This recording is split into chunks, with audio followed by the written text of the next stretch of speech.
those veneers. You got veneers.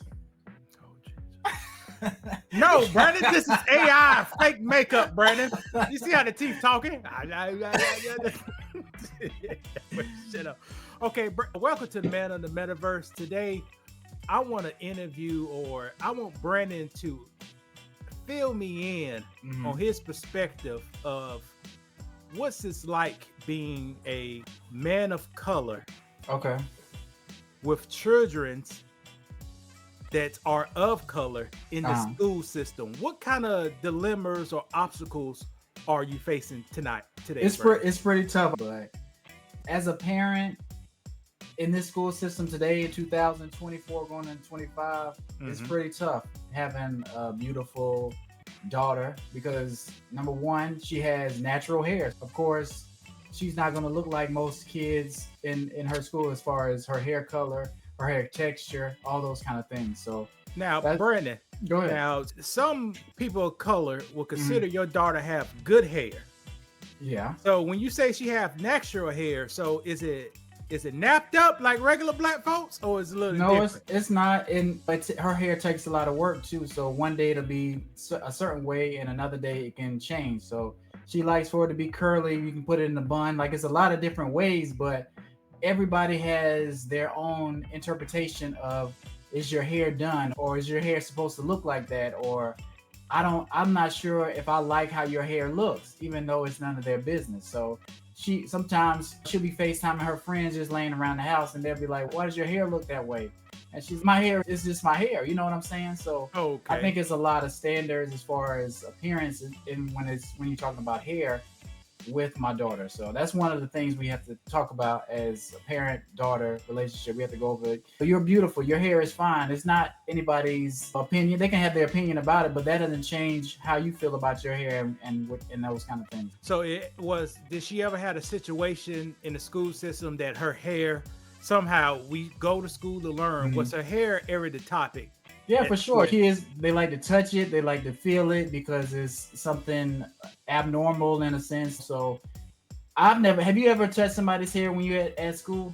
I don't want to touch anybody's hair, bro. And why is that? Because back in our day, they used to have something called lice. I don't think black people got and I didn't want no lice in my hair. Yeah. And also, you don't go to school to play in people's hair necessarily. Like you go to school to learn, eat, play at recess, and go home. So for some reason it's a fascination with beautiful young girls and their hair. And when we say beautiful, we're using that as an acronym for black. So is that what right term? But yeah. So that's one of the things. And another thing that you have to worry about when you're dealing with a young beautiful teen or a young girl, people see her as different. Like I know we all see no color and everybody's equal, but kids do. Go ahead. Brandon, I done the research on your family. You've been here, word of the streets, you've been here since Thomas Jefferson was a president. So why your daughter will be different, and you've been here for 300 something years already? I think it's still, no matter how people want to slice it, color matters. People look different.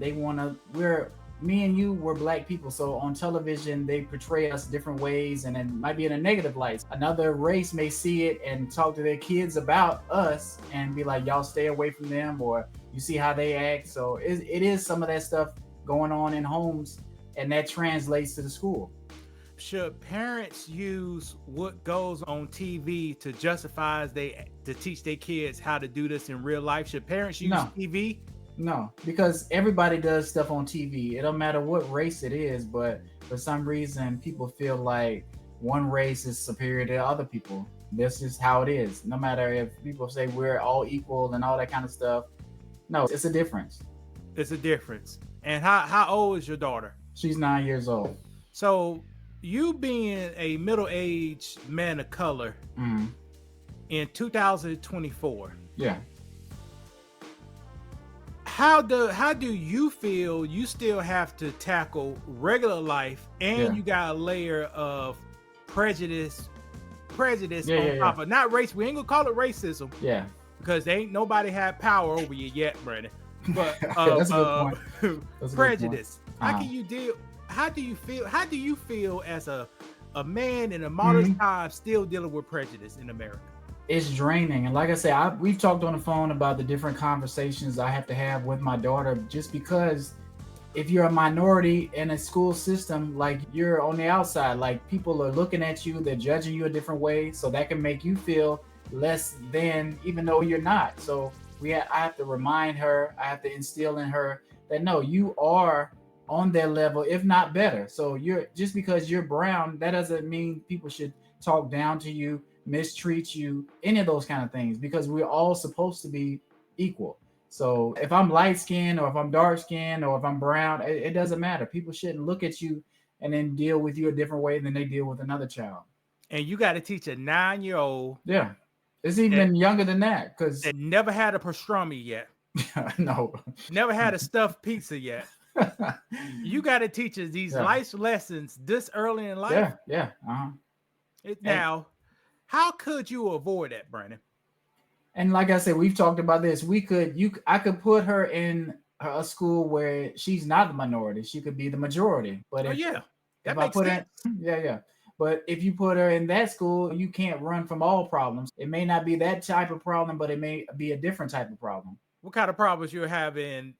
For some reason, I haven't been in one per se, but it may be a lack of funds. Hold on, Brandon. Okay, but go ahead. Brandon. So, Brandon, me and you never went to school together? We have. Do you think we had the same resources as all schools around our area? No, we went. I think we went to a pretty good school, but it wasn't 90% black though. It wasn't 90% black. No, it's maybe 20, 40.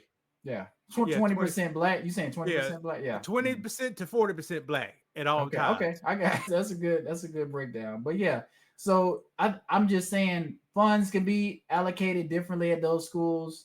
It may be more. Not saying there's no violence at the school she's at, because they've had fights. It's not a lot, but it could be more violence.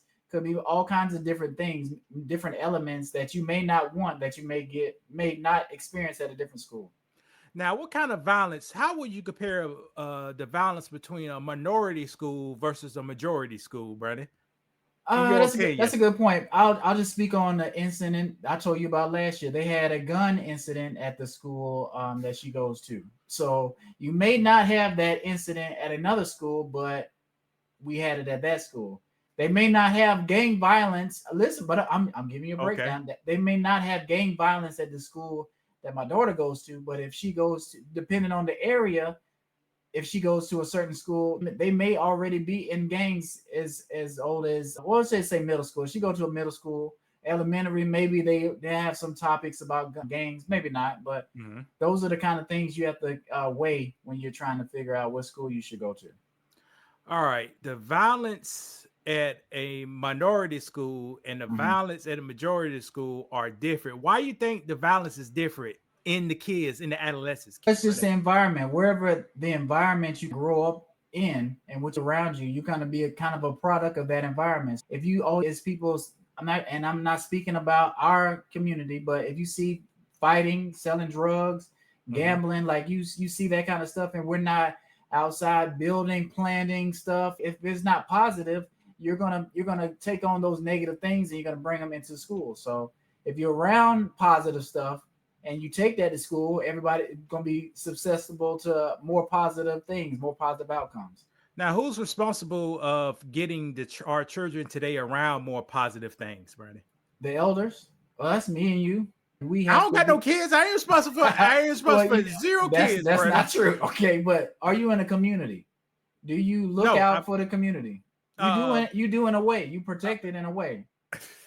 You do. And I'm pretty sure there's kids in your community that you told me about. You ride by them. You make yourself available, not to talk to them, but they see you and they know you're a force in the neighborhood. They say that's crazy. Lewis right there. He looked like he got a couple guns on him. So if anything go down, I don't have no artists and gentlemen. I don't own not one firearm.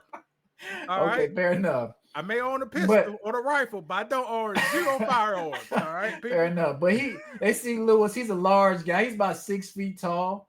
If somebody came in and was threatening us, bad kids came in the neighborhood, you would be able to stick up for them if that's what you saw. If you saw some kids getting picked on, that they were picking on the neighborhood kids, would you step in and do something? I wrote out the way. Y'all quit all that. There you go. And that's all you need. That's it, right? That's it. Yeah. Right. They'll be looking around and they may scatter. Sometimes I don't know about that. Here it is, Brent. You got to be skeptical, people. When you address other people like kids like that, you want to do it out of a place of love. Yeah. Luckily, when I had to do things like that, I did it out of thing of love, and the teenagers. No, why backfire, Brandon? What they go? I'm asking you. They get whooped up by a grown man. That's what they want. That's a backfire. But go ahead. No, unless they got a gun or something. It usually works because I do it out of position of love. I'm not like a Karen. When Karens tell you to do stuff, that's not a position of love. That's a position of control. Yeah. So I got it. And that makes sense. And like I say, you may not have children, but you still can impact a community in a positive way, or you can impact it in a negative way.